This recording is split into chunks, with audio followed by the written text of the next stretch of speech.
Hey guys, this is Justin at The Survivor Review. Today we're talking about episode 7 of Ash vs. Evil Dead, titled Fire in the Hole.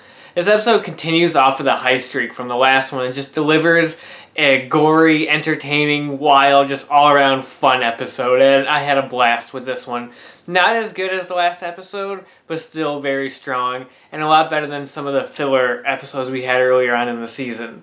This episode follows Ash, Pablo, and Kelly as they go to find Ash's friend Lem, who was in the last episode, and they find his group of soldier friends because they want to get weapons to fight the deadites. I promise Lem has already gotten to that group, and so those guys are scared and they believe Ash and crew are the bad guys. So Ash and them have to deal with those soldiers and the deadites at the same time. This episode doesn't have a whole lot of development in it. It's very simple and just them going to get weapons and fighting deadites, and that's about it. But it has a lot of entertaining moments, and it's just a blast. This episode's really gory like the last one, and it's great that they're going back to just the insane levels of gore of Evil Dead, and it's just really fun. And there's a lot of cool moments. I like the unique deadites in this. You got the gas mask deadite. That whole scene was hilarious and really fun when the deadite is smashed against a tree and Pablo's trying to get the gas mask off of him. That scene is hilarious. And just how Pablo's always getting sprayed with blood in ridiculous amounts. It's so funny. And there's a lot of great moments with him and Kelly. They actually steal the show in this episode. Ash's presence in this episode is kind of limited because he's handcuffed with Amanda and they're in that cellar area. So Ash didn't have as many great moments in this one as previous episodes. This was mostly Kelly and Pablo's episode, and for the most part it worked. There's a lot of funny moments with Pablo just trying to figure out what his sort of weapon is, and that stuff's hilarious. And again, Pablo is just such a likable character. Yeah, he's not the brightest, but he's just really great.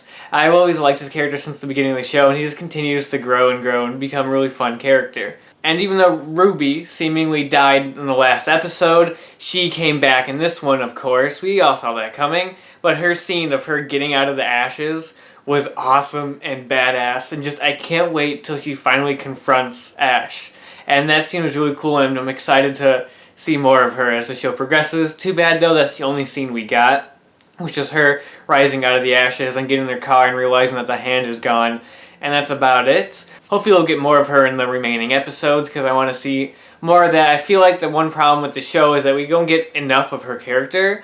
Like, I understand the beginning of the show kind of building her up, but that's the beginning of the show. We only have 3 episodes left, and there's still not a whole lot known about her yet, and I want to see more of her character.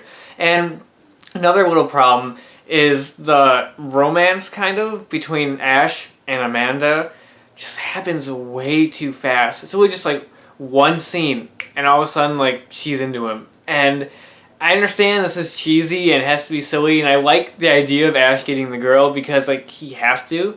That's just classic Ash. But they should have waited till at least the next episode, or even the one after that. It just felt rushed, and just out of nowhere, all of a sudden, you know, she doesn't like him, and she's making fun of him for being old, and all of a sudden she's in his arms about to kiss him. And it's like, when did that happen? It just came out of nowhere, and I didn't like that. But the rest of the episode was solid. There's not a whole lot I can talk about, because this one was really light on stuff. It was just had a lot of fun moments, like the gas mask deadite. The whole stuff with Amanda and Ash in that cellar was good for the most part. It was very atmospheric and had some good suspense, and I liked the low-lit setting, and it just brought back to the horror elements of Evil Dead that we were missing in some of the previous episodes. Previous episodes have been very brightly lit and a lot of just fun and not much horror. That brought back some of the horror elements that were present in the first 2 episodes. And I really like that, and I hope we get more of that. And the best part of this episode easily is the final shot, where Ash's severed hand makes it to the cabin. I had the biggest smile on my face when I was watching that scene. Just, they're going back to the cabin, and that's the next episode. I thought that was going to be the season finale, but apparently that's going to be the next episode, and I'm excited. I'm so excited for the next episode. This one was a lot of fun. I like the different setting of them at that base with all the soldier characters. It was different and not very Evil Dead, but just something unique and very different from the movies, which is cool. It helps differentiate the show from the movies and just gives it its own flavor to it, and I like that. It was just a fun episode, and I really enjoyed it, and again, I cannot wait for next week when they go back to the cabin. I'm just so pumped. And yeah, that's about it for now. And until next time, I'll talk to you guys later. I wish I had my rusty chain, yo. No. Keep trying.